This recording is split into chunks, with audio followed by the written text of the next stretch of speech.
Thank you. Please be seated.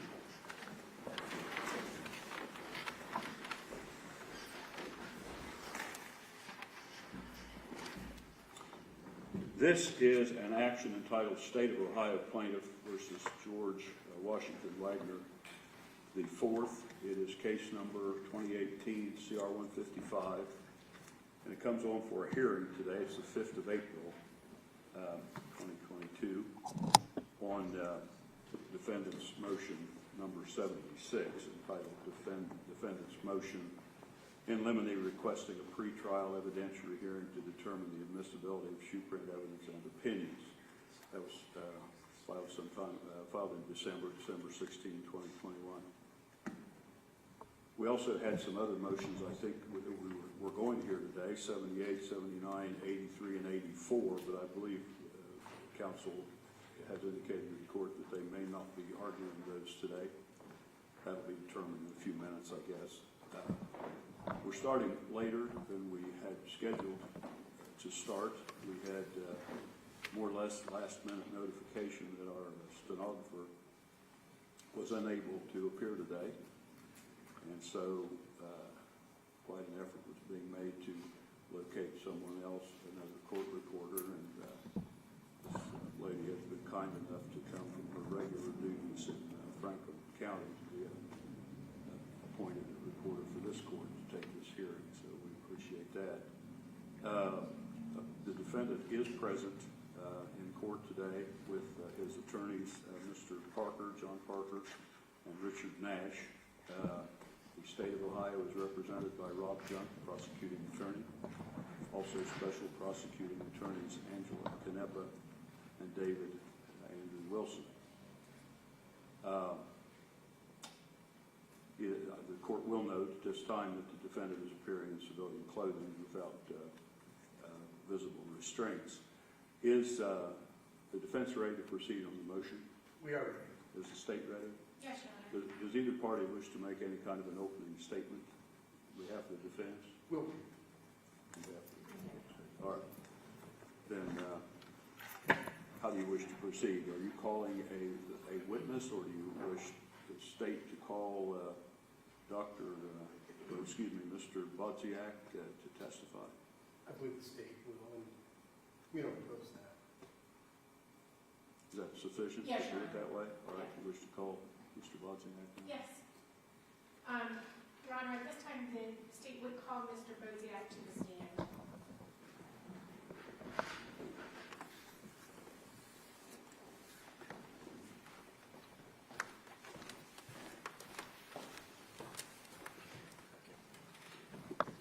Please raise your right hand. You solemnly swear or affirm that the testimony you're about to give should be the truth, the whole truth, and nothing but the truth, and you I shall answer unto God. I do. You may be seated. Can you please state your full name for the record, and you promise to go ahead and spell your last name? William J. Bodziak, Bodziak. Okay, thank you. And Mr. Bodziak, can you tell us, first of all, what state do you currently live in? I currently live in Florida. Okay. It's not really the best time of year to come north, just for the record. Can you tell us what your vocation is?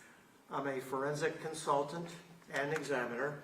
I specialize in footwear and tire impression evidence. And can you tell us, how long would you say you have been doing that? Since 1973. Okay.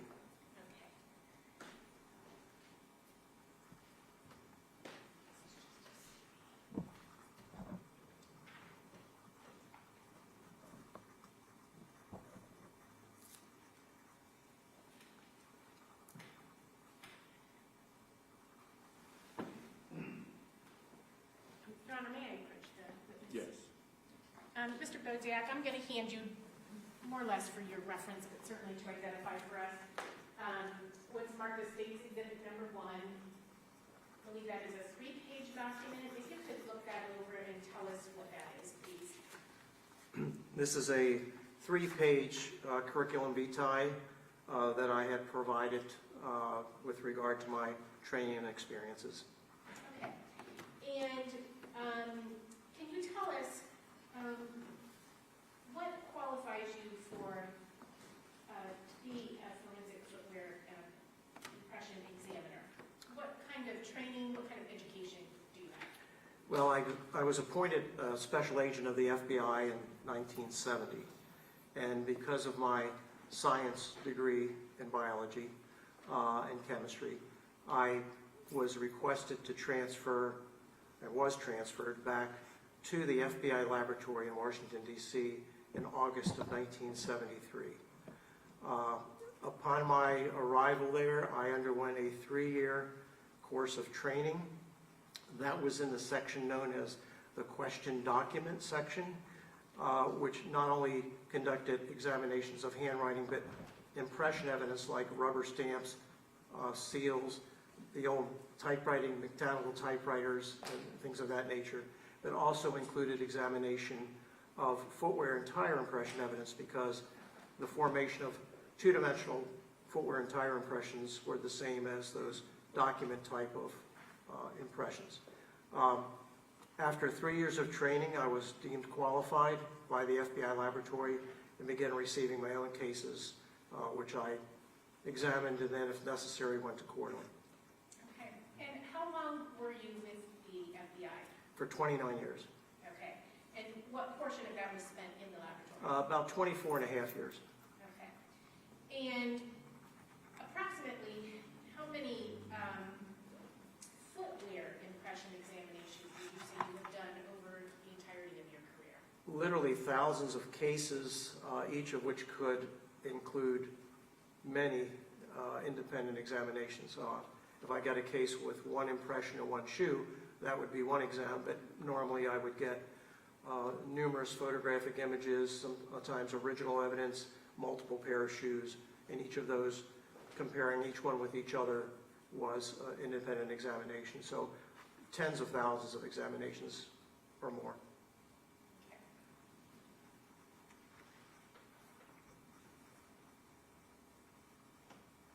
And you kind of skipped over your education. Can you tell us what degrees you have? I have an undergraduate degree in biology from East Carolina University.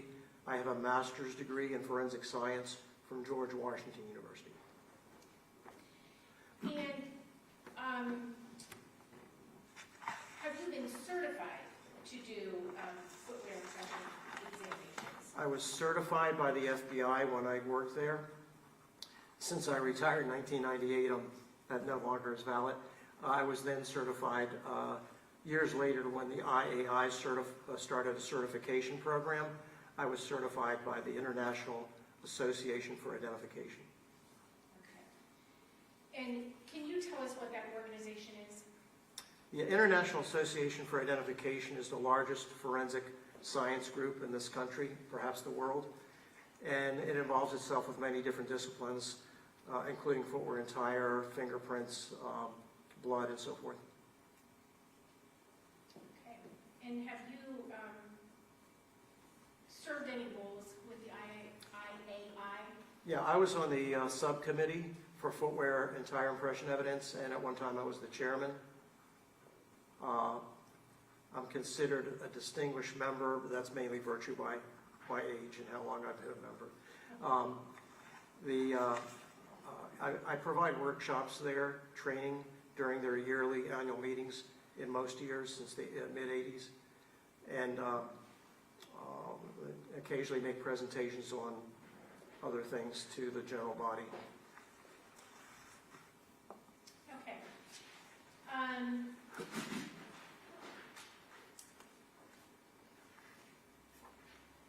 When you retired in, was it 1998? Yes. Is that correct? Did you stop doing examinations? No. I continue doing both question document and footwear and tire examinations as a private consultant. Okay. And are you still doing that? Yes. And can you tell us, do you also provide trainings? And if so, if you could explain kind of the genre of that. In 1983, while still in the FBI, I provided or started a 1-week-long footwear and tire impression course, which I taught once or twice a year at the FBI Academy through 1998, which was my last year. And then upon my retirement, I've taught as many as 10 of those week-long classes across the country to numerous forensic laboratories and police departments. In addition, I've provided the same courses in numerous other countries like Australia, New Zealand, numerous ones in England, Canada, and so forth. And also, since my retirement, I've taught over 100 of those week-long classes in the United States.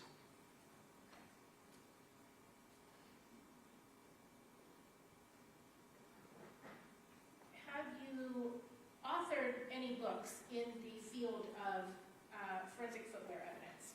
Yes, in 1990, I authored a book, and in 2000, I offered a second edition of that. It was forensic footwear impression evidence, detection, recovery, and examination. And then in 2016, I authored a book called Forensic Footwear Evidence. It's the red copy, or the black copy you have on the desk in front of you. Okay. And that's dealing specifically with footwear evidence? Yes, it is. Okay. And have you ever had any articles published in peer-reviewed journals? Yes. Can you tell us about some of those? At the very beginning, when I first wrote articles, I had less experience, so they were more basic articles on how to recover that evidence and some aspects of the exam.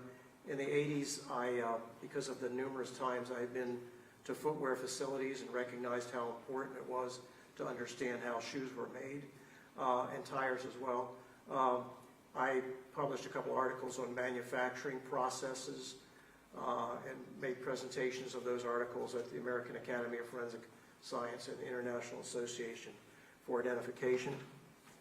And then the last couple articles that I've written myself were involving statistics and pertain to the Bayesian theory of examination. And then the most recent, I didn't really write, but I'm listed as one of the contributors, were West Virginia University papers on research of randomly acquired characteristics. Okay. And you have some of those articles listed on your curriculum? Yes, I did. Okay. And you talked about, at the beginning it was more basic as you advanced in your career and in the forensics surrounding footwear evidence, that you realized the need for more. Do you also provide both basic training and advanced training? Yes. Most of the week-long classes I've taught are basic training. There would be a few that were brand new, but most of them had some experience and were trying to learn more about the area of examination. But in, I'm going to say about 2013 to 2016, myself and another colleague from Alaska taught both domestically and internationally courses that we call the Advanced Footwear course. Okay. And what does somebody have, what is it required to gain admittance into that training? We would ask that they have more experience, and most of them had formalized training as well as in-lab training and casework experience.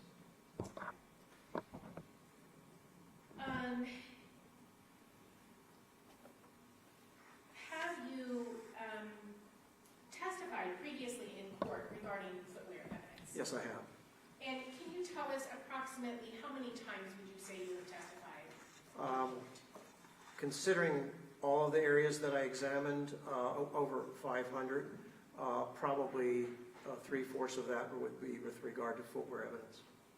Okay. And can you tell us, if you can give us some examples of where you have testified?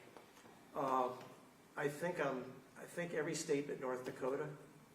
I never got there.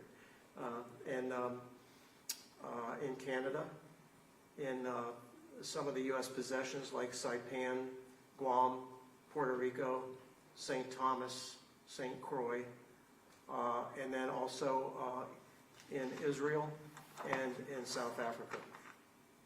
Okay. And if you can tell us, are you always a state's witness? No. As far as the cases I take, 50%, maybe a little bit more, are defense cases. I'm working for the defense. Okay. And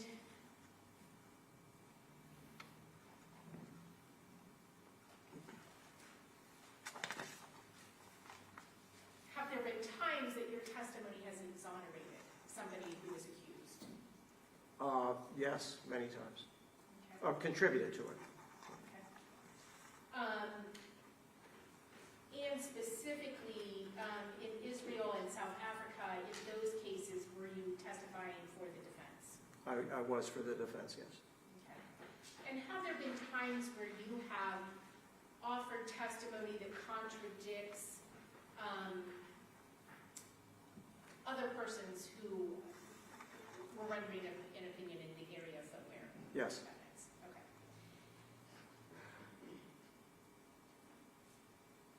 Okay.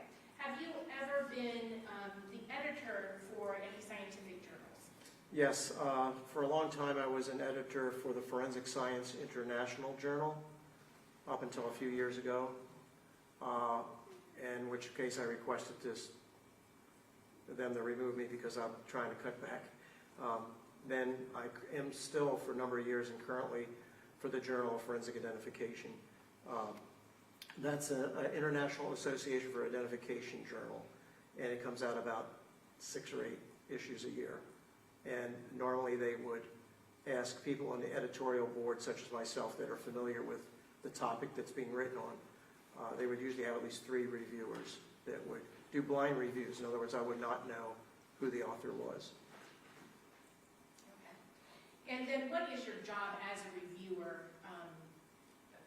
of those? Everything from, is the topic worthy, to grammar, does it make sense? Not the strict grammar, but does it at least make sense? Is it written well enough for someone to understand it? Is it valid?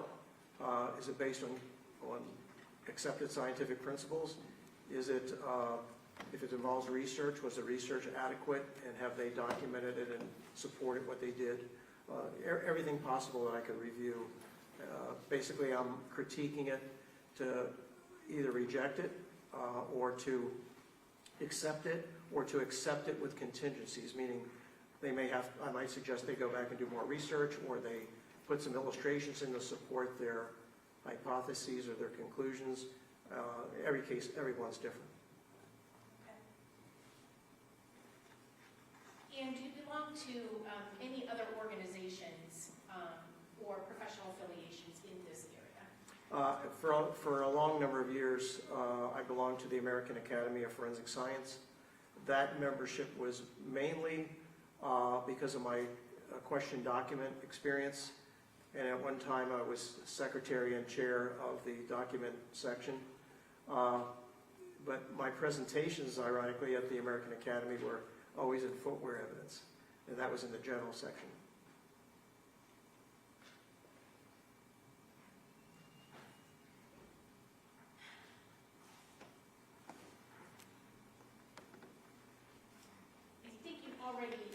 Okay.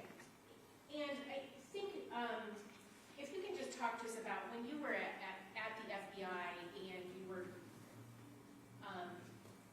examining in a lot of cases, I think you said ultimately tens of thousands of examinations that you did. Would you necessarily know any details about the case, or were you simply evaluating the evidence that was before you? Every once in a while, the incoming letter, or if it was hand-delivered, the person delivered would provide some information, but The vast majority, I had no idea who the prosecution was. I had no idea who the defendant was. I had never been to the town where it occurred. I was really blind about the case. I was only interested in examining the evidence and trying to answer the forensic question they were asking. So, fair to say that you have interacted with everybody except North Dakota, apparently. Everybody but... Every place except North Dakota in the United States. Internationally, several different countries, several different U.S. territories. Is it your experience that the methods used for footwear examination is the same? Yes. My first exposure to that was, well, of course it was through the American Academy of Forensic Science meeting, because people from other countries would come to those meetings. But I was fortunate enough to be able to organize and host at the FBI Academy in 1994 230 examiners that represented 30 countries. So that was quite a world representation, and the symposium was a week long, and it was on footwear and tire impression evidence. And we had presentations, we had posters, we had panels, discussions, and it covered pretty much everything. So the next year in Finland, they started a European network for footwear and tire examiners. It was predominantly European, but they always invited people in the U.S. that they knew were active and could contribute. And so I attended a number of those up until a few years ago. And they were held every 2 years, and they would normally have about 100 examiners, but representing quite a few countries throughout Europe and occasionally as far away as Australia.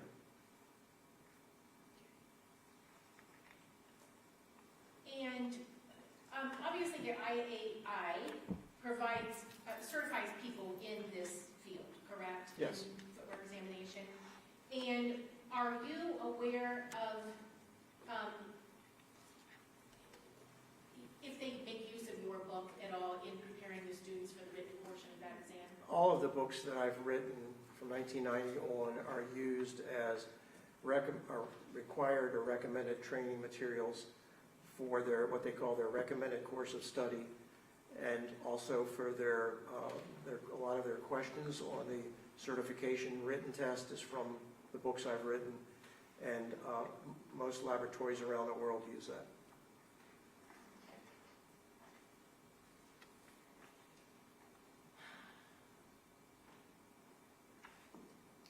And I should clarify, when you have testified previously, you said over 500 times, and I think you said approximately 3/4 of that would be in footwear impression evidence. That's correct. Were you testifying as an expert in footwear impression? In all those cases, yes. Okay, thank you. Can you tell us, again, focusing on, well, let me backtrack. What areas of expertise do you have other than footwear impression? Well, currently I'm just maintaining footwear and tire, but the whole entire question document field, except for ink analysis, was the other half of what I did in my early years, through about 9 years ago. And then again, just cutting back at my age, I decided to do away with the question document work, because in the private world it's all civil, and that's a little more disruptive to your lifestyle than criminal cases. Okay. And you said during that time of question documents, it also included kind of impression. Oh, sure. Indented writing. I'm sorry, what kind of writing? Indented, I-N-D-E-N-T-E-D, writing. And rubber stamps, which was leave an impression. The letterpress printing process. So the old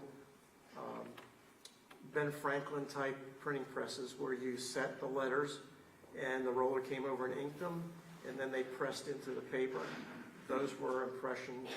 There's something, in fact, called, a lot of the terms from those processes are terms we use in footwear, because, for instance, an inked letter, lead letter that's been set in a press, when it presses down, it squeezes the ink out to the side and leaves a little outline around it, and that's known as squeegee effect. We get that same phenomena in some of the blood impressions on two-dimensional surfaces. So seals, the old mechanical typewriter, where the letter actually came up and struck the paper instead of the more modern methods, computerized methods. So yeah, it was constant impression evidence. Okay. When you get a case on that involves footwear impression evidence, what kinds of requests are you getting?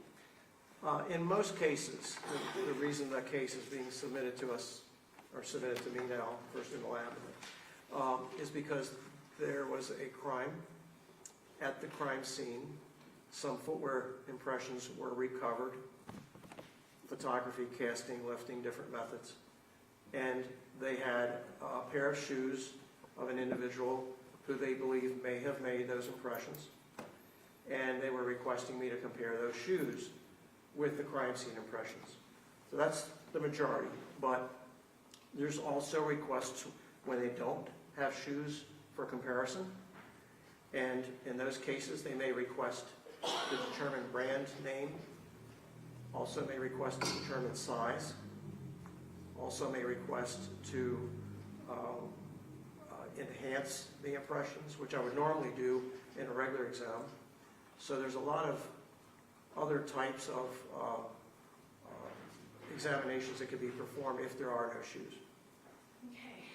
And so even if you don't have the shoes that a perpetrator wore at the time of committing the crime, you're still able to make some conclusions that may help the case? In some cases, yes. Okay.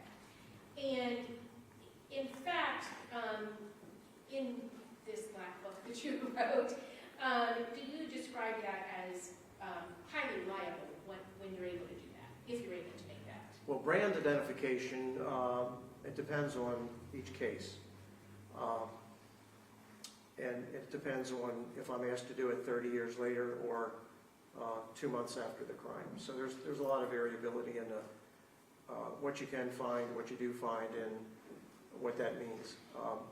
With regard to sizing a shoe, if the evidence was recovered properly, meaning they either cut out the floor or took the door down and brought it in, or so you have the original impression, or maybe it was on a piece of paper, or if it was photographed, did they photograph it properly with a ruler in the photograph so that it can be enlarged to its actual size, and depending on whether or not that shoe is still available so that you can get standards or samples from the manufacturer or from a store for comparison. All of those things would play into what can or can't be done. But very common requests that I've had over the years, and most of the time successful.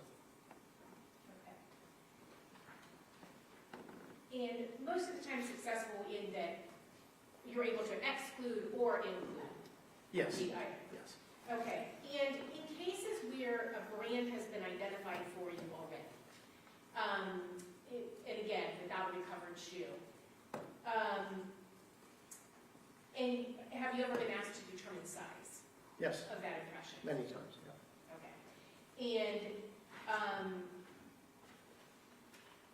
And I believe specifically that's where your comment was that that kind of an identification is highly reliable if you're able to make it. If you have the proper samples, if the common belief is that, and I get this in requests many times, is that we have a shoe impression at the crime scene and we measured it from heel to toe, it was 11.5 inches. And can you tell us what size it is? That's not reliable at all, because there's many shoes, like say in a size 12, that one's a work boot and it's very bulky and much longer, and a size 12 athletic shoe is much smaller. So different shoe types, different shoe brands, styles, can be the same shoe size label inside, what the manufacturer calls it, but their physical dimensions do not, I mean, there's an approximate correlation, but not accurate enough to simply take that measurement and give any kind of a reliable answer. You would have a good chance that you were wrong, even if you bracketed size and a half, 2 sizes. If there's adequate quality in the impression, if enough detail from the shoe has been left in the impression, and normally we say quantity and quality. Quantity meaning, is it just a little spot the size of a quarter that looks like it's made by a shoe, or is it a significant part of the shoe, represent a significant part of the shoe? And quality, is it crisp and sharp and detailed? And most importantly, with shoe sizing, is there anything what's called texture that's part of that? And in those cases, each are different. In some cases, even without texture, the shoe is a limited version, and they only have 10 molds to make the whole size range, and each of those molds is distinctly different. And so if you get samples of those different molds, you can eliminate 9 and include 10, and you know it had to be that size. If you have texture, you can work with a smaller portion, as long as you know the brand and can get samples of the texture that you need for that particular examination. And that's the most reliable. Okay. So if there's texture, then your ability to make an identification increases, again, based on quality and quantity. Yes, and I think we're going to explain later what texture is, so I won't go into that now. Okay. And you talked about enhancing the impression that's left behind in the crime scene. Tell me what some of the techniques of enhancing are. Well, there's chemical enhancement. That includes, the oldest is luminol, which is glowing in the dark, so it's hard to photograph. It has to be photographed in the dark. And then there's ones like amido black, which is a protein stain. So if it's blood, it will stain other things as well, including a porous floor, a piece of paper. But that's used quite a lot. There is diaminobenzidine. There's leucocrystal violet. That's easy to apply to larger surfaces. So there's a number of chemical means of taking a light impression and maybe one that can't even be seen or seen in its entirety, and converting it to a much more visible impression that can then be photographically recorded. So this would be a crime scene, for instance, where blood is tracked. Typically, if you step in a pool of blood, the first few steps are pretty heavy and messy. I have a lot of blood, and then eventually each step, some of that blood is transferred to the floor and consumed, so the next step doesn't have as much. And eventually they get so light you can no longer see them. But there still will be a trace amount of that blood on the surface. So depending on what the surface is, these chemical enhancement methods can bring those up. And because there's no excess blood, they are like a rubber stamp. They show the greatest amount of detail. So that's a quite highly used and successful method of enhancing shoe impressions.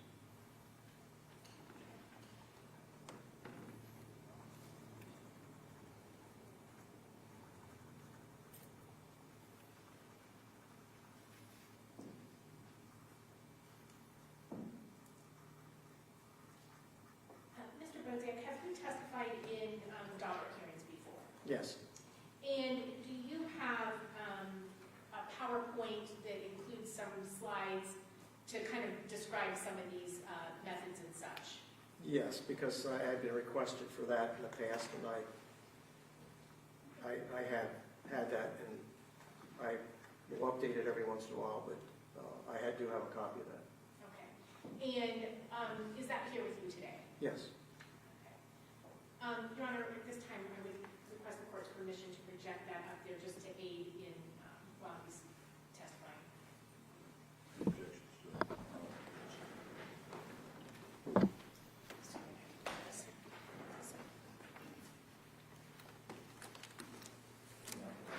I don't know how to turn it, it looks like it's always off.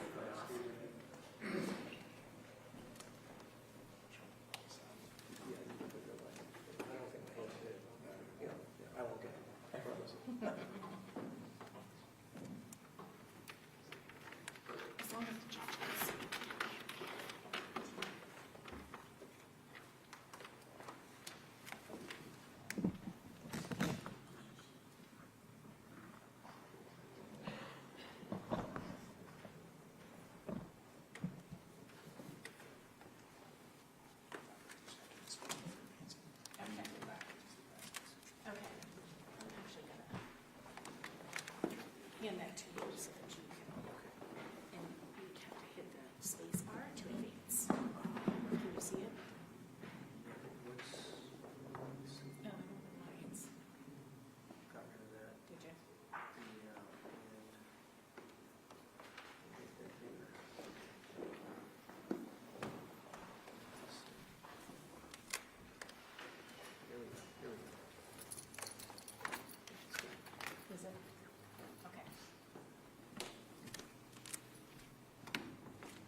are conducting a footwear examination. Okay, in the majority of cases where I have a shoe of a person that's believed to have left that impression, the objective is to include or exclude that shoe. This involves examination of the design, the physical dimensions of that design, any general wear that may have occurred to that shoe from the time it was new that may help distinguish it, and what's known as randomly acquired characteristics, which would be anything that's added or taken away from the outer sole of the shoe. So added would be if you stepped on some chewing gum and it stuck in there and that became part of the impression. Taken away would be a cut or a scratch, something that's removed from it, but done in a random way so that if you had enough of those, they would contribute toward identification of the shoe.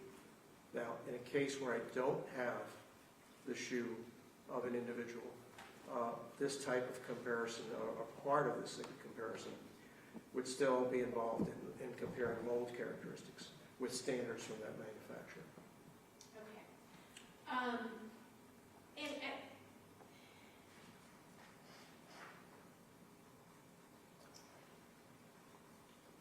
And tell us the importance of looking at the mold characteristics.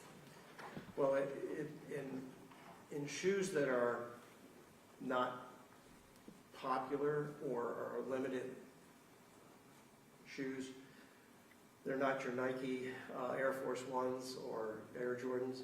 A manufacturer may only make one mold for most or all sizes, and as it gets more popular, they expect to sell more. That's what I mean by more popular. And some of the more common sizes, they will make more than one mold so they can keep up with production. And in the really, really popular shoes, including the Nike Air Jordan, which is the most highly produced shoe they've ever made, they will literally have 30 or 40 molds for each shoe size. The basic design will be the same. It's computer generated, has been for years. So its overall design and its physical size of that design from all of those molds will virtually be indistinguishable. But in some shoe designs, they also add something that is known as generically as texture. And that is either hand-struck stippling, where a person will take a steel die, and on the tip of the die will be a pattern. And there's many, many different patterns. And they will take a hammer and place it against the mold that has all the general design features on it. And on certain parts of the mold, they'll strike it. And it'll make an indentation in the mold, which will be a little bit raised texture on the rubber that fills that when you turn it over. And they'll do this repeatedly and create this pattern, texture pattern. The other way to do it is with chemical acid etch. So they're placing a pattern over the parts that they want to have texture on. They transfer that pattern to the mold. The way it's done is highly random. And then they put it in an acid bath. And where that pattern has been transferred to that metal mold surface, the acid doesn't affect the metal. Where there is no pattern, it erodes the metal. And after a certain amount of time, they take it out, clean it, and you have, again, raised pattern of texture on the shoe. Both of those methods are highly random.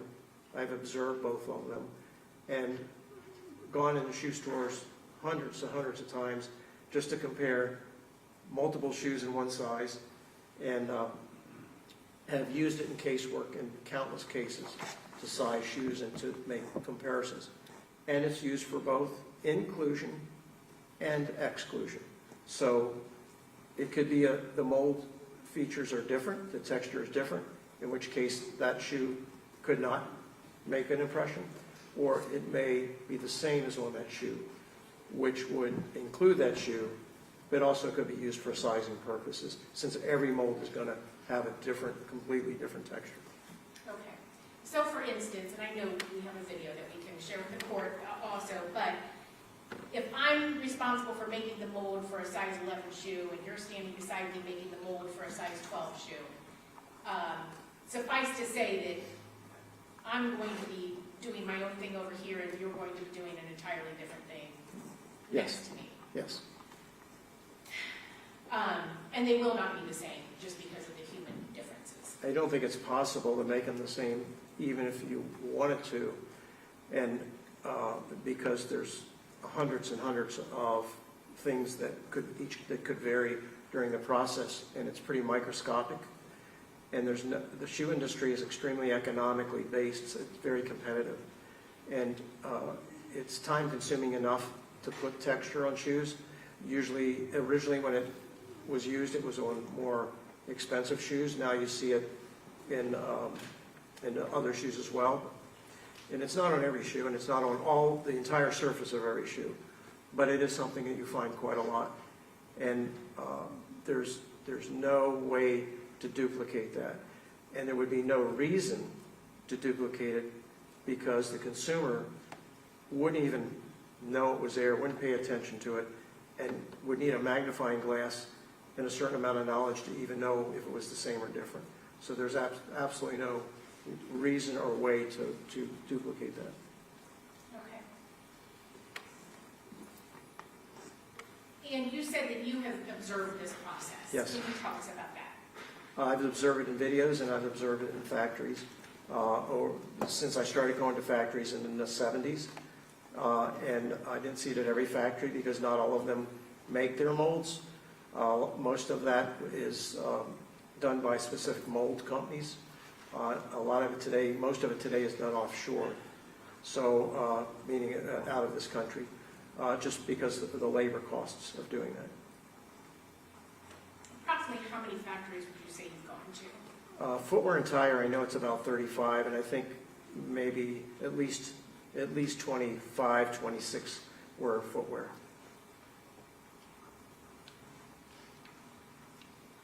And have you observed both the acid etching and the hand styling? Yes.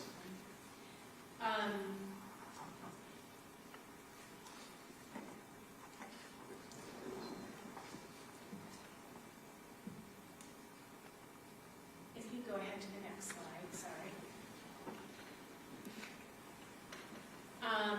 The question put to you is, what is the basic theory of footwear impression evidence examination, and has it been tested?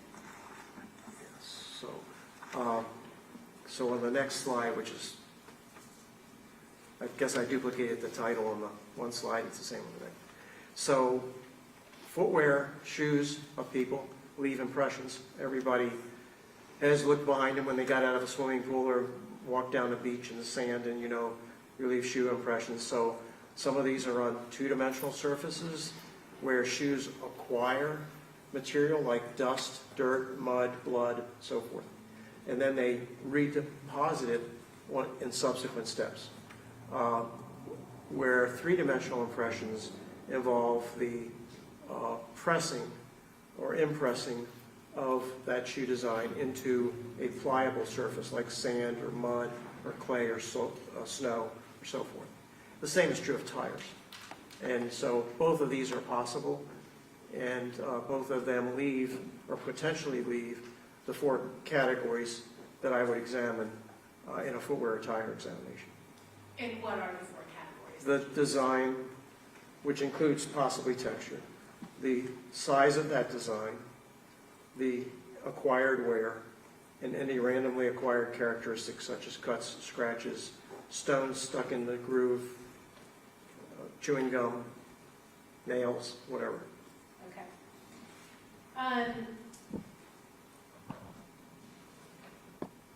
And if you go to the next slide, I guess, are they repeatable and demonstratable? Yes. So how do I know that? Well, if we get 5 impressions in, you can superimpose them over one another. Every once in a while, you'll get one obvious slippage or twisting, or what they call a double tap. If a door's kicked in, the door may bend away and come back, and it's a little offset, so you get a ghost image. things that we used to get in typewriter examination. But most of the ones that are crisp and clear are repeatable. They superimpose over one another. When we make test impressions of shoes, then we can make them in different ways, and some are wet methods, some are dry methods, but the size and physical dimensions of them are register over top of one another, and the characteristics, class and individual, repeat over and over again. So you don't take a shoe of one design and make an impression and get a different design. You get the features of the shoe over and over again in both known and crime scene impressions. Okay. So walk us through that. If you have a case where the shoe is not recovered, a brand has been identified and you've been asked to determine the size, how do you approach that? Well, in any case, I would make sure I had all of the images or original evidence, casts or lifts, whatever was consumed. I'm not always given that, so I have, in many cases, I have to make sure that I get that. And I would make sure I had any shoes that they already had obtained, if they had already determined the brand. If not, I would attempt to determine the brand. And if I couldn't buy the shoes, if they weren't currently made, where I could go out and purchase them, then I would contact the manufacturer. In some cases where they're still making them, they still have them readily available. In other cases, they may have put them in storage, and with some manufacturers, they're very happy to provide samples, and other ones, they've melted them down and sold them or whatever, and they're no longer available. So you but you go through the process of collecting and determining all of that, and if you have adequate standards, then you would be able to proceed with an examination of all of the crime scene material you've recovered, or that was recovered. Okay. And specifically, you said you would try to see if you could purchase them or obtain them. What would you do once you had purchased them? I would make test impressions, and I would compare them with natural size enlargements if they were photographic images of the impressions from the scene.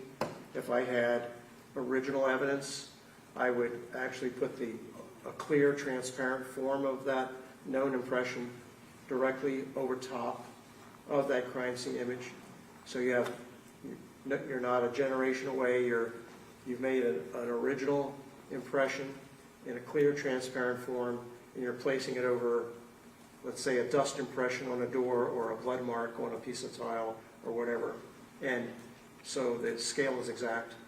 And you then would look for correspondence or lack of correspondence for the design, the physical dimension of that design, wear, and random characteristics. And the design portion would accord, if there was texture, that would be part of the comparison.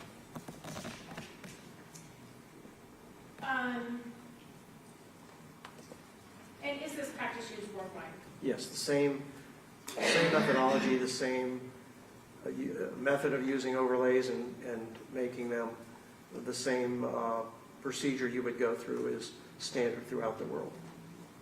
Okay. I think at this time I'm going to have you play the video, or have us play the video, so that this can kind of be demonstrated. Yeah.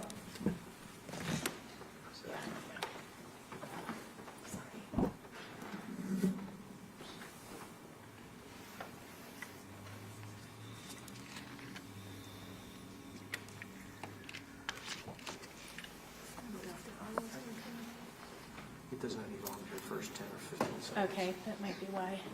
I'm going to stop it till you tell me to start. Okay.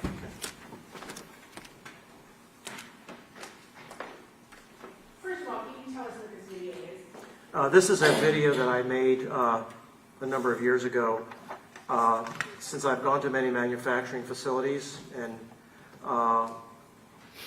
and texture is so important in footwear exams, and we had a scientific working group known as SWGTREAD, SWGTREAD, and we share all this information at meetings and on the SWGTREAD website. And I decided to use my iMovie Apple computer technology and make an amateur film, but one that was valuable to show how texture is produced and how it's utilized in casework. And this is on what's now called treadforensics.com, and it's been presented at the International Association for Identification, and it's one we use also in classes that I teach, or that I and my colleagues teach in the advanced class. And who are you videoing in this? The video of the texture processes is from a factory in Asia that was provided to me. And the video of the individual examples of texture, wear, and so forth are from slides that they're not video, they're just photographs that I produced from training materials. Okay, if you can go ahead and start it. Texture is broadly defined as a shallow pattern sometimes found on selective surfaces of a footwear outsole. Adding texture to a mold is a separate process after the overall design of the mold has been produced. In this example, the highlighted areas in yellow were originally smooth and without design. The texture was added later. That texture will be transferred to the outsole during the molding process. There are two predominant methods of adding texture to a mold surface. One of those, shown here, involves mechanically striking a pattern into the surface using a steel die or similar tool. This is known as hand stippling.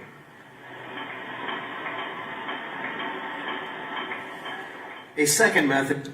Okay, so we had arranged to show a couple of this, to repeat this. So some of this is so quick that I need to show it a couple times and explain it. So in this video, there are two shop workers, one on the left in the black shirt, and he's striking his die very slowly. And that's because he has maybe a star or a geometrical pattern that he's trying to make a line of.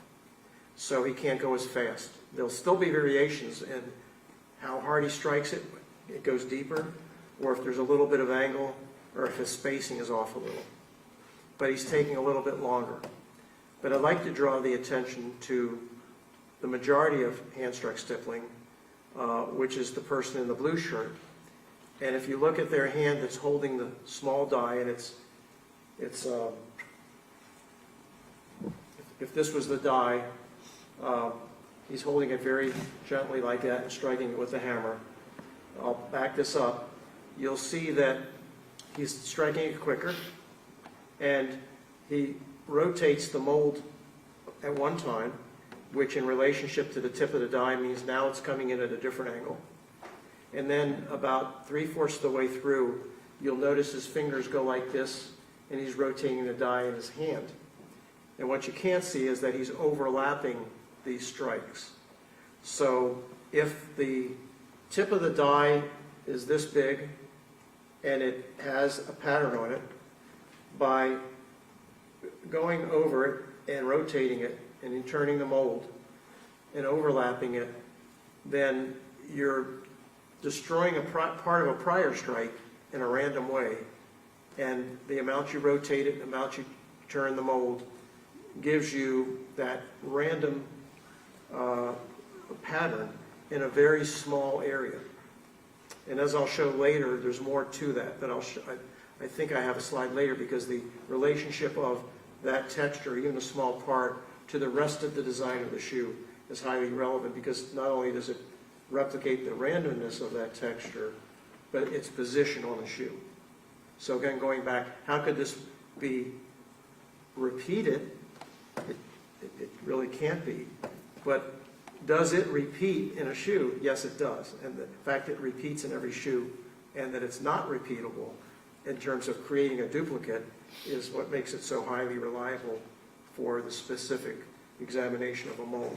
So let me, Before you redo that, so if the gentleman in the blue shirt is making a mold for a size 12 of that brand, then you will only see that pattern on a size 12 of that brand. the general pattern will look alike to a layman. It will look Right. alike. Right. And in fact, they have patterns for both acid etch and hand-struck stippling. If you were a big department store owner that wanted to order 200,000 pair or 1 million pair of shoes that you were going to sell, and you went to a shoe fair like they have in New York, where hundreds of manufacturers from all over the world come, and you eventually decided that they would make some shoes for you, and you were part of the design, they could give you sheet after sheet of different texture patterns that you could pick from. Or you might say, just do what you think is best. But it's not like texture is all the same. There's many, many, many different patterns. And then the way they're applied and overlapped makes them even more unique. Okay. So if I can back this up just a little. Okay, again, the blue shirt is what I'm focusing on. And the movement first of the speed of the strike, the movement of the mold, which gives a different orientation to the texture, and then near the end, his movement of the die in his fingers. I don't know how large that is. You can see that, but hopefully that will. There are two predominant methods of adding texture to a mold surface. One of those, shown here, involves mechanically striking a pattern into the surface using a steel die or similar tool. This is known as hand stippling.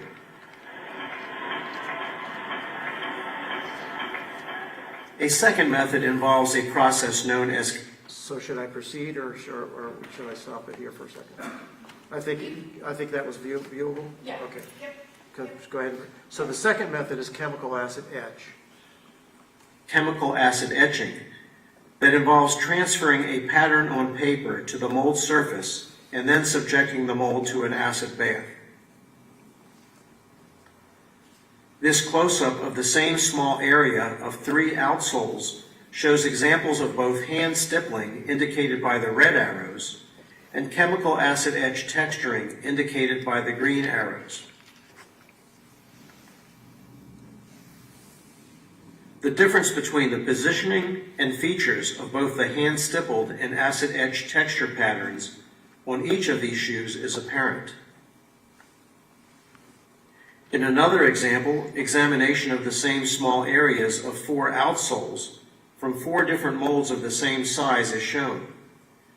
The arrows draw attention to the tremendous differences in the chemical acid etched texture patterns.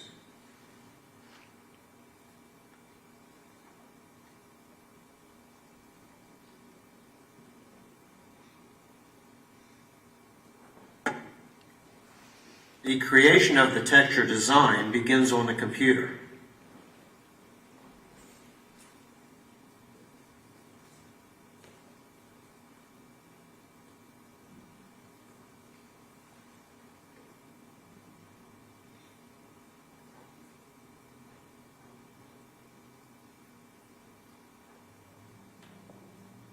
Once created, the design is printed.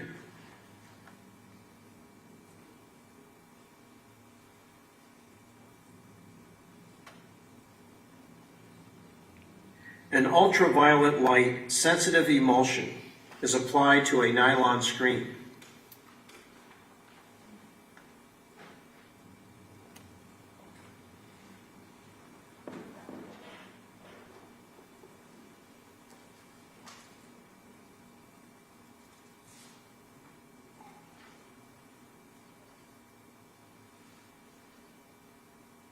The emulsion is dried.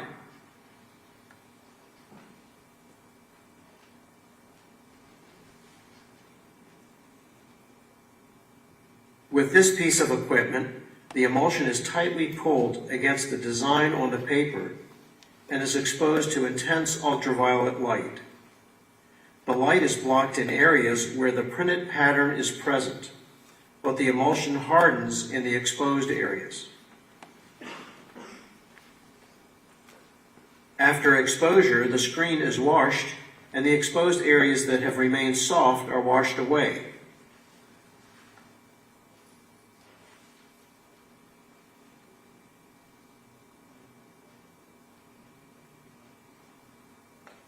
Ink is then applied to the screen.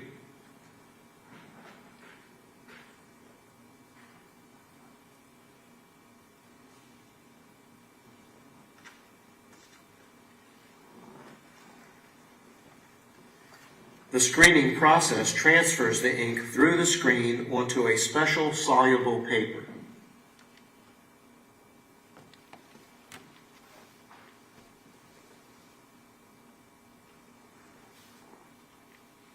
The paper containing the ink pattern is then cut into many small pieces to fit the various sizes and shapes of selected areas of the outsole mold. Can I stop and make a comment here? So you can see all of the little cavities in the mold where they're putting the paper, and they're just taking these sheets and whatever areas the next cut, they're not cutting it from exactly the same area or placing the whole sheet over a shoe. There's no duplication. So the way that the paper is rotated or cut and the shape of that is simply random. So if you have two different shoes that have a similar design, the paper orientation and the part of that sheet of design will not be the same as it was on a prior shoe. So. Okay, if I can stop you.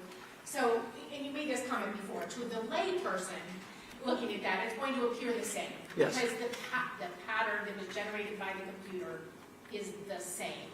But when these individual human beings go to position it and rub it, and like you said, different angles, different pressure, whatever, you will be able to detect the differences between different molds. Yes. Correct? Yeah. This, in other words, every shoe that comes from that mold will have that texture, but you won't find that texture exactly the same on other molds of that same size. So if you make 10 molds, each of them have to go through this process. And the paper and the orientation and the burnishing, which means do you rub it real hard and squeeze it out, or do you rub it lightly? It's going to make it change. All of that contributes to the uniqueness of the texture in the resulting mold. And if you make 10 molds, they're all going to be distinguishable, even though they're all size 10 or 12 or whatever.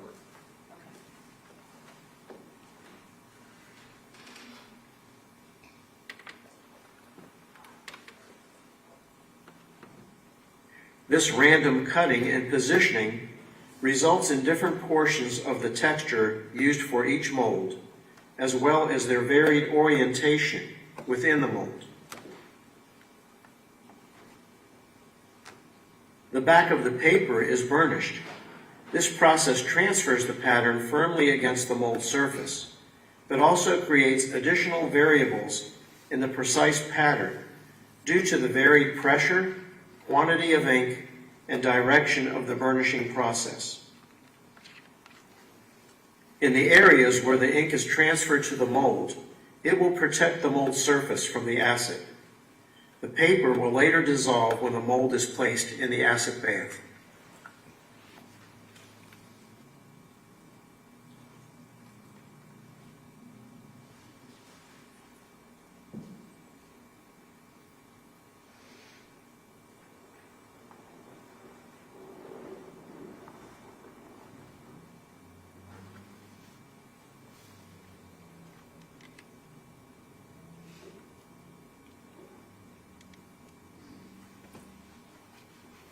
Other areas of the mold surface are painted with a coating that will protect those areas from the acid as well. The mold is placed in the acid bath. The acid eats away the metal of the mold that is not protected by the ink of the applied pattern or by the protective paint. The mold will be checked and, if necessary, will be placed back in the acid until etching is complete. Variations in the strength of the acid and the amount of time each mold is etched in the acid also contributes to further variables in the depth and extent of the etching process.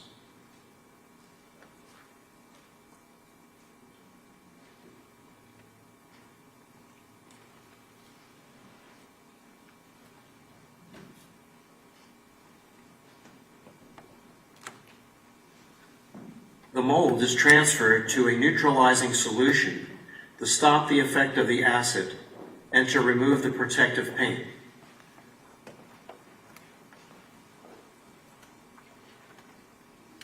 The outsole mold is thoroughly dried.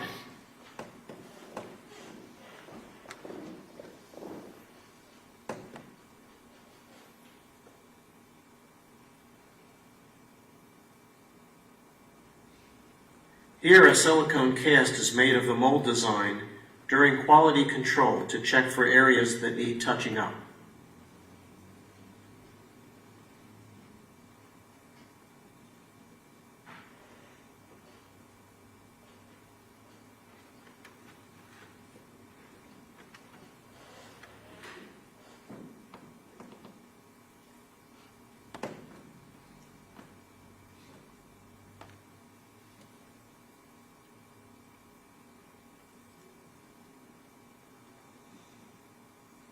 The resultant texture pattern on each mold is unique to that mold.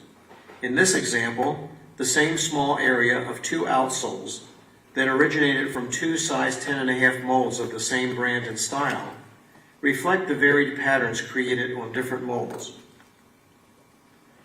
The two design elements on the left have totally different texture pattern features than the same two design elements from the other outsole on the right. The same differences can be observed when comparing prints made from each sole.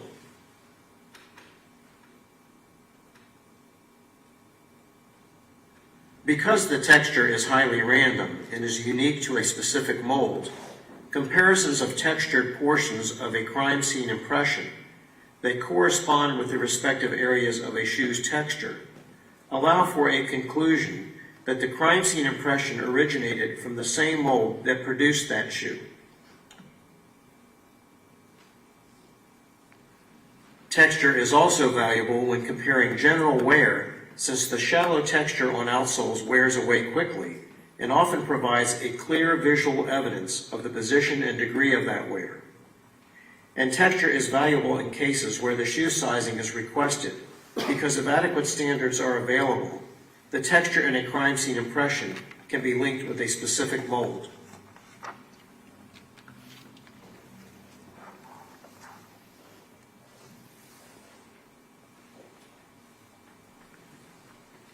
We can cut off the credits. Okay, and kind of the last thing, and that is your voice narrating, is that correct? Yes, it is. Okay. And again, one of you things that you said at the very end there is that if the texture is present and you've been requested to determine a size, that it can be linked with a specific mold. Yes. I guess we can go back to the PowerPoint, hopefully where we left off. No, it is, from current slide. I just don't know how to make it. Wait a second. If you up at the top. There we go. You got it. I guess there's more than one way to do that.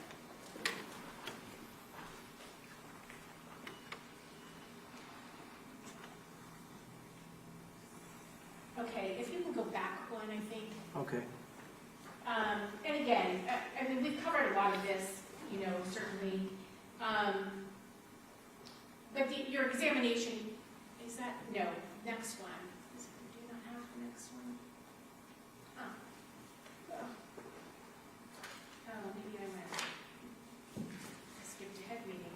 Okay, so this is kind of some still photos that more or less demonstrate some of what was being demonstrated in the video, just showing that even though the overall kind of pattern looks the same to somebody who's not trained in footwear impression, you're able to isolate and look at specific areas on the shoe where the texture was applied and see differences. Yeah, the bottom right photograph with the arrows would be the same things that I've showed in the video pertaining to the texture.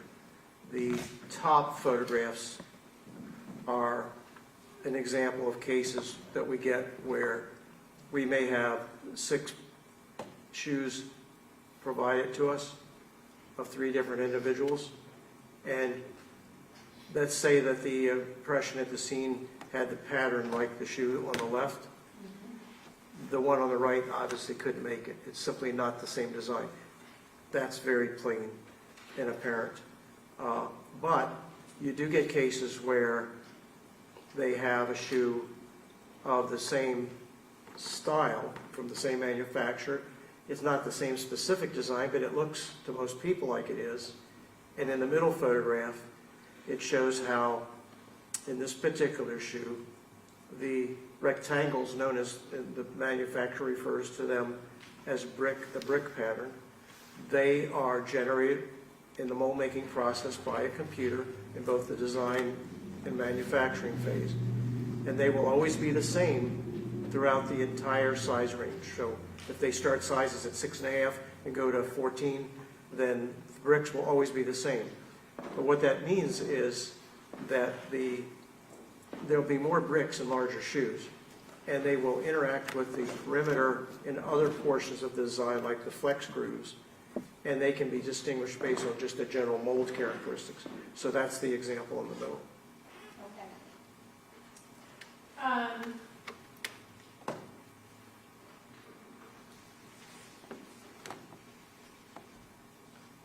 So specifically, you're looking at the outsoles of the shoes, looking for these mold characteristics to differentiate. Looking for the size, design, and wear and random characteristics. If it's a pair of shoes they believe was worn, but if it's a sample of a shoe for sizing purposes, then I'm looking just at the design characteristics, the dimensions of those, and the mold features such as texture. Okay, if you want to go to the next slide. I think this is talking about acquired general wear. I think you touched on this a little bit, that This would only apply to actually shoes that were believed to have made the impression. It wouldn't apply to mold standards or texture. okay. And then similarly, the next slide talks about randomly acquired characteristics. I believe you've mentioned this. You step on gum, or you... Right, so the shoe at the top was from a guy that does roof work, and there's tar embedded in the design, and that, of course, is reflected in the impression it makes. That was acquired randomly. In the middle is a cut, and in the bottom are holes in the heel of a shoe, just from being worn excessively till they wore through.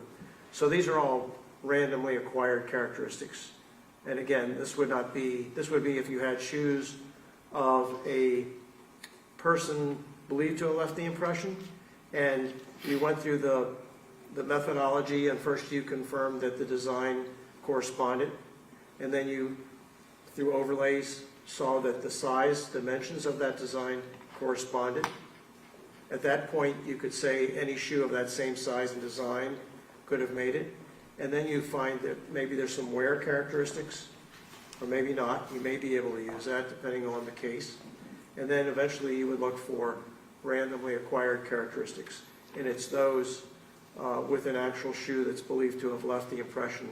And again, on all of these, you could still exclude as well. The methodology is to help answer the forensic question of, could the shoe or did the shoe make the impression, or can you exclude it?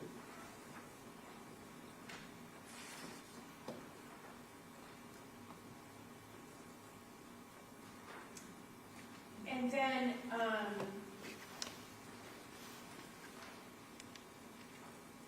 if we talk about the examination methodology,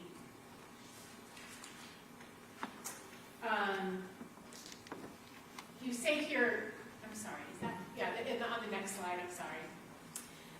You say here that the examination of methodology uses the general scientific method. Yes. First of all, can you tell us what the scientific method is? The general scientific method is one that's been used for eons by all scientists. So whether you're trying to measure the height of a tower that may be outside this building, or the distance from that tip of the tower to the moon, or if you're trying to solve some other problem through a scientific method, they all follow this same general scientific method. One is to identify the problem or question. Some people call it a problem, some a question. The question would be, in the case of footwear, is if you had a shoe of a believed offender, it would be, did this shoe make the impression or did it not make the impression? And that would be a dual hypothesis. And then if it was something like measuring the height of the tower, obviously it would be written up a little differently in the hypotheses. But so you have the problem and then the hypotheses. And then testing the hypotheses. To do that, which is basically your scientific examination, you want to make sure you have all of the evidence, all of the test impressions that you can make, say maybe samples from molds, depending on what the case is and what you're trying to solve and what you have available. You want to make sure you have it all. And when you do that, you use that to conduct the comparison. And then after that, you reach a conclusion. And that conclusion can be anything from, there's nothing there, I can't conclude anything. It's such a poor, the picture was out of focus, or the shoes were worn for another year and I can hardly see the design anymore. I don't know what condition they were in a year ago. Or it could be an opinion that's stronger, that the shoes came from the same mold as this sample, or this person who believed to have left the impression, their left shoe corresponds in various ways with the crime scene impression. So that's all based on the testing of the hypotheses and the problem. So that's the general scientific method, and we go through the same thing in footwear examination. The same would apply to DNA or any other type of forensic science as well. Okay. And can you tell us, is your conclusion subjective or objective? Well, those are words that are tossed around a lot. Subjective is a non-verifiable observation or opinion, so it's not based on verifiable facts. So subjective would be, let's say a police officer is at the crime scene and he sees a pretty full impression, and they have no idea who might have left this impression, but they believe it's related to the crime. And he wears a size 12. He has his big, bulky size 12 tack boots on, and he puts his foot down next to this impression, alongside of it, and notice it's a little bit longer, and his is a size 12. And he looks at it and says, I think we're probably looking for a size 11 shoe. That is subjective. It's not based on verifiable facts. It's essentially a guess. It may be an educated guess, it may be based on a few things, but it's not a scientifically obtained. On the other hand, if that impression is properly recovered, either they take the original evidence or they photograph it with a scale properly or cast it or lift it, and it's then examined in a using proper forensic methodology, where test impressions are made, overlays are made, enhancements, whatever can be done is done. Maybe multiple impressions or photographs were taken of the same impression. So everything, they were lit differently, they were all examined. You go through a process, a scientific comparison process. And in the end, you conclude that shoe corresponds in design, in physical size of that design, in general wear, and shares two random characteristics. That is as objective as you can get, because it's based on verifiable facts that you can demonstrate and show, and it's not based on a presumption or something that you can't verify. It's based on verifiable facts. So, but you have those two words that are always tossed around in forensic science.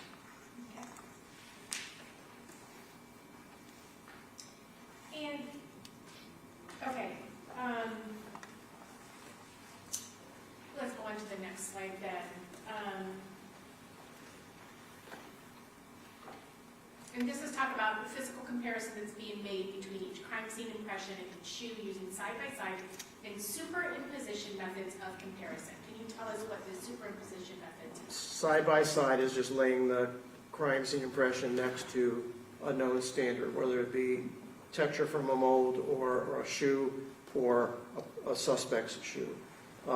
Superimposition is making the known impression in a transparent form and to the same scale, so it can be superimposed and you can look through it and compare the design, dimension, and all the features simultaneously.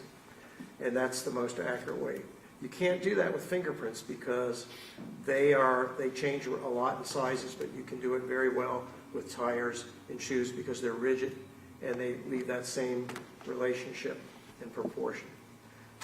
The rest of this slide kind of repeats what we just went through, I think, the areas that we had examined. And is the superimposition method also referred to as the overlay? Overlay, yeah. Superimpose and overlay are just transparent forms of a standard or known impression of a shoe. And once you make that overlay, I think you said that that's a highly effective way of making an identification.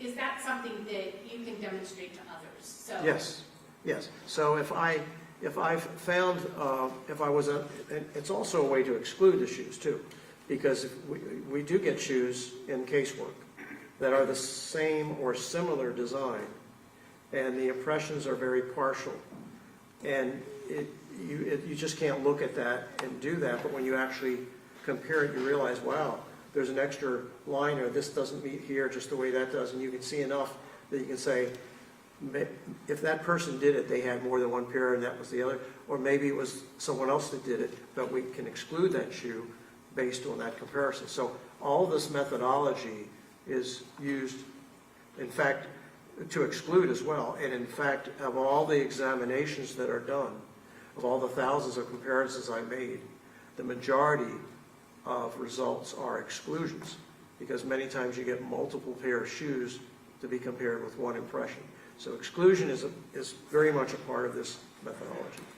Okay. And can you tell us just, for example, if you live in Florida and you're asked to do an examination, and you purchase a shoe of the brand, a brand's been identified for you, and you purchase that shoe in Florida, how can you make a comparison to a shoe print impression that was, a footprint impression that was left in a crime scene in Ohio? Because manufacturers sell their shoes all over the country. So if they're sold at one Walmart, they're probably sold at the majority of them. And if I know they're Walmart shoes, then that's the obvious place that I would go to first. And it just turned out that, you know, if in some cases you're successful finding adequate samples, if you didn't, then you would have to go beyond that. And when you say finding adequate samples, you mean shoes that are sold in a store as a sample that you would purchase and then make known impressions from to compare with? Yeah, that's correct. Okay, next slide, I believe, is asking the question, has the theory and technique that you use, that's used worldwide, I guess, been subjected to peer review and publication? And then, I think the next. Yeah, yes, it has, extensively. And I mentioned all of the meetings I've gone to and all the organizations throughout the world, and they share the same methodology, they share the same articles. Any article in any scientific journal will be peer reviewed by more than one person before it's published, and these are just a few examples. These are books. They're specifically books. Yes. Correct. Okay. But if I can go to the next slide, I think those are publications. So the Journal of Forensic Identification is the International Association for Identification that I'm a member of. Identification Canada is a Canadian-based journal. Journal of Forensic Science is the American Academy of Forensic Sciences in the U.S. Science and Justice is the United Kingdom. Forensic Science International is Europe. Criminalistique is Germany. And the other ones you can see are, one's Japan, one's India, one's France, and the last one is the European Network of Forensic Scientists that put on and host a meeting I stated I've gone to many times in Europe that's represented by numerous countries as well. Okay. And have you ever known someone to own a lab that does not utilize footwear impression? In all the people I've met, that ranges from all the countries I mentioned, plus numerous other countries that were at meetings, they all do the same thing.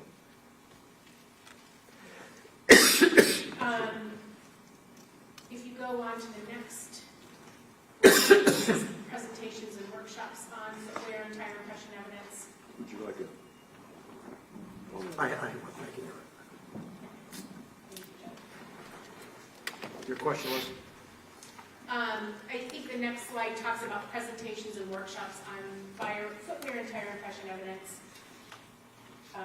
at forensic science conferences, and then you list, you've certainly heard of some of these already, but So I've been to one or more of all of these meetings. Some of them are yearly, some of them are every 3 years, some are every 2 years. And they all have presentations and what we call workshops, where an examiner like myself or someone else has a workshop on a specific topic, and people who need to enhance their knowledge of that topic will sign up for that workshop. Whereas a presentation would be maybe an interesting case, or it might be,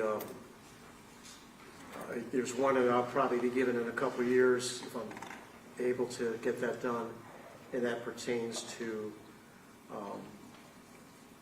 the terminology I haven't figured yet, but the reusable ground up rubber and material that they're trying to recycle into footwear, both the uppers and the lowers. And the outsoles, in some of those cases, you can actually see it, and it actually comes up in the impression. So that's some new terminology. So that would be an example of a presentation on something that's new, or that hasn't been presented on before.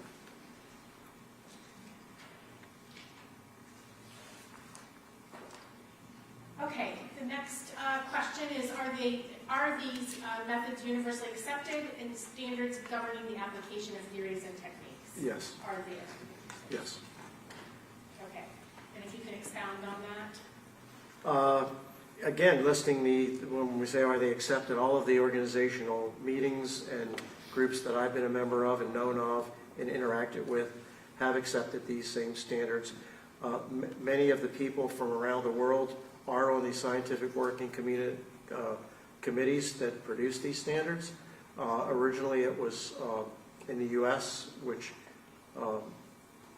depending on which scientific working committee it was, they could be from other countries as well. And they will work on standards and guidelines that should be followed, methodology, different topics from terminology to procedures, to go through different examinations relating to footwear and tire. So it's not like everybody's doing a different thing. They're all interacting with one another, meeting with one another, presenting to each other, and coming up with these standards and guidelines of the best way to do the examination and what you can say or can't say depending on what you find. Is there widespread acceptance of the theories and techniques employed? Yes. Okay. And again, I know some of this is repetitive. However, tell us how far back this dates. Well, it's interesting that there's a court in England that's kind of referred to as the oldest court, referred to as Old Bailey's in London. There was their central court. It goes back into the 1600s. And a few years ago they digitized all of the court proceedings, and you can search it by topic. So I found numerous cases of footwear examinations from the 1600s. Now, the word forensic hadn't been derived yet, And they didn't have forensic laboratories, and they didn't have forensic practitioners.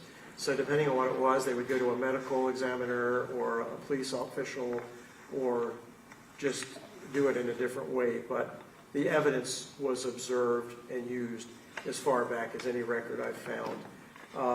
So in terms of acceptance and practice, it's as far as we've ever known, as far back as you go, impressions from people's feet and people's shoes and animals' feet and tires and carts and everything back since the beginning of time were followed, and characteristics of them were observed and used for various reasons.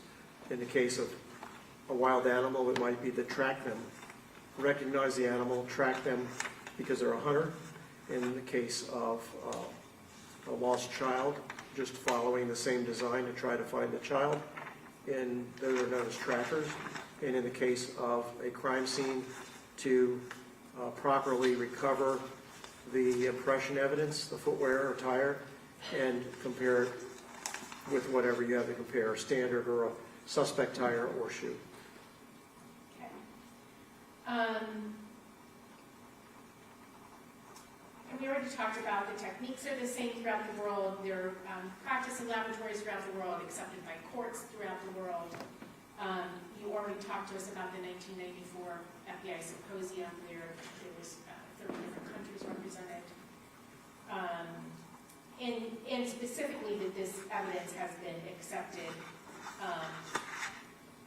after both the Daughter and Fry decisions. Long before and after as well, yes. And that the acceptance in the courts includes exclusions, identifications, and brand and size associations between crime scene impressions and shoes. Yes. Okay.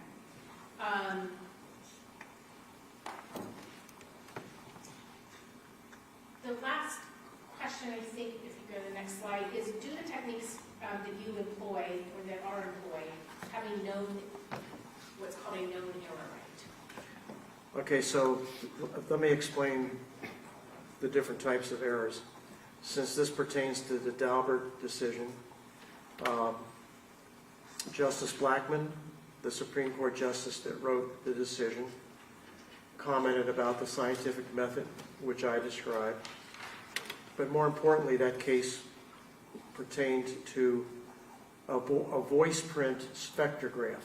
In other words, a piece of equipment that measured features of voices that you could use for comparison.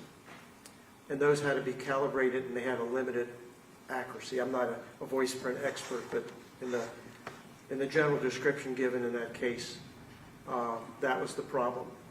And the problem concerned the error rate of the voice print spectrograph, and the fact that they couldn't produce one, or that had one that wasn't revealed or whatever. So there are other forensic examinations, like mass spectrography, that use equipment that has to be calibrated, or that has limitations on how accurate it can be. And therefore, the potential, if you don't calibrate them or if you don't recognize their fallibility, they can have errors. Not a human error, but an equipment error. So there's that type of error. Those can be measured, I presume, in most cases. Again, I'm not an equipment expert, but that was the type of error that was discussed in Daubert. From that, there has been an attempt to identify a rate of error that pertains to forensic examiners in different disciplines.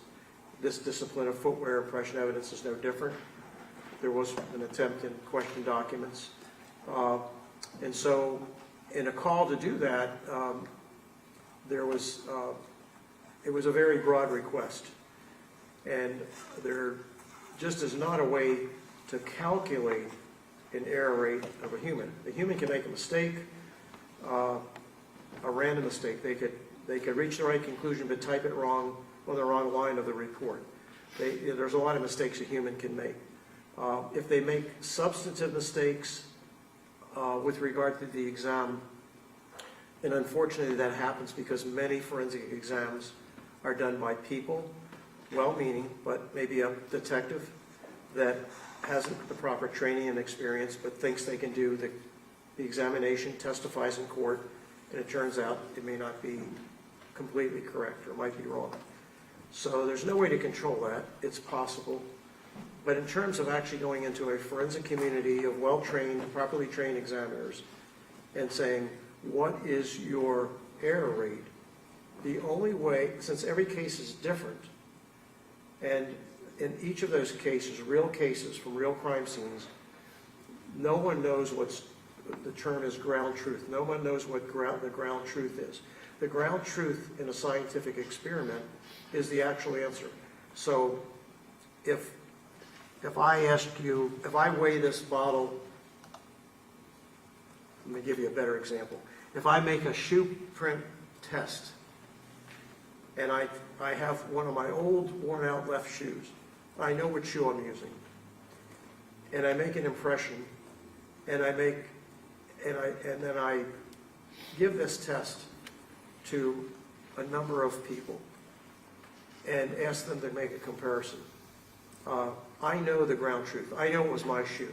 Or maybe I have two pairs and I made it with one and I gave them the other shoe.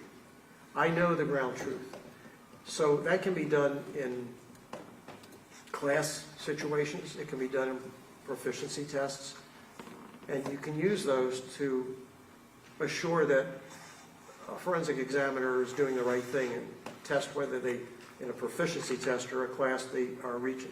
But in a real case situation, you can't say of the last 100 cases they worked, what was their error rate, if there was any error at all, because you don't know the ground truth. There's no way to ever know the real answer. So, do humans make errors? Yes. Can they make errors? Yes. Can you know the ground truth in certain test cases? Yes. But can you determine, based on real case work, the ground, not knowing the ground truth, what an error rate would be? Okay. Are there things that you can do to demonstrate the accuracy of your conclusion, I guess? Or, for instance, other people can observe your findings and see for themselves, basically. Right. What's great about this evidence is that it's what we call demonstrable. So I can take an enlargement or put it on the screen that's highly detailed of the crime scene impression and of the known shoe and of test impressions I made from that shoe. And I can demonstrate the basis of my findings that helped me reach my conclusion, and I can demonstrate that to a court, a jury, an attorney, and technically they weigh the evidence, but the evidence is demonstrable, and when you have demonstrable evidence, that's a big, big test of its reliability, because it's not like I'm saying, I looked at the shoe and I believe it made the impression, and I'm not demonstrating it, I'm not showing anything, I'm not proving anything, I'm not testing it. I'm going through a procedure that I can share with others. And all other examiners can also examine that. Check your work, basically. And for instance, the overlay method that you talked about, is that something that you typically can share with the court, Yes. with the jury? Yes, it where is. It's easily demonstrated or seen Yes. what your conclusions were. Okay.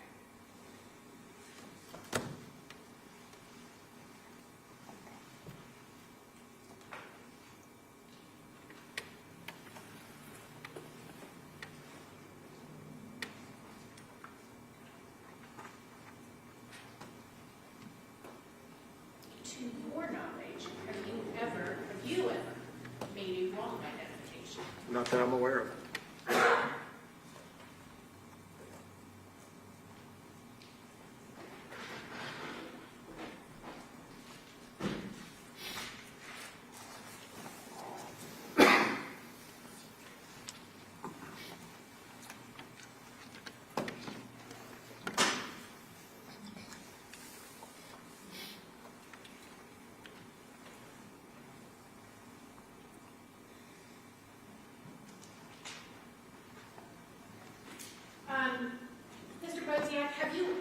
been prevented from testifying in court as a footwear impression expert? No, I have not. And without going into your findings and stuff in this particular case, but in this case that you're testifying before the court today, did you use the accepted procedures and methodology to reach your conclusion? Yes, I did. And if you recall, did you exclude and include? Did you do both in this Yes, case? there were more exclusions, I believe, than there were inclusions. Okay. And did you feel, you talked about quantity and quality of evidence, did you feel that there was sufficient quantity and quality of evidence for you to make a reliable conclusion in this case? In the cases where I gave an exclusion or an inclusion, yes, I believe there were some that were, well, like you always get, not as good.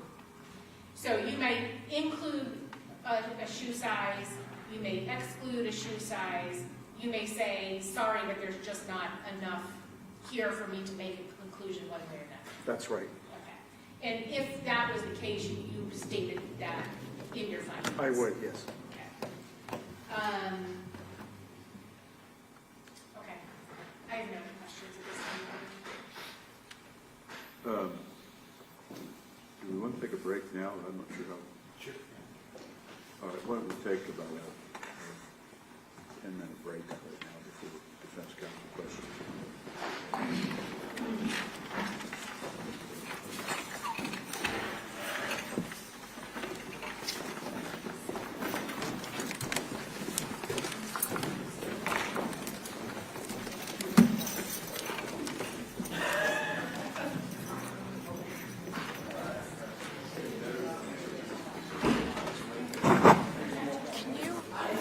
I have a question for you. You said a theory, like a Bodziak theory or something like that. Tell me what.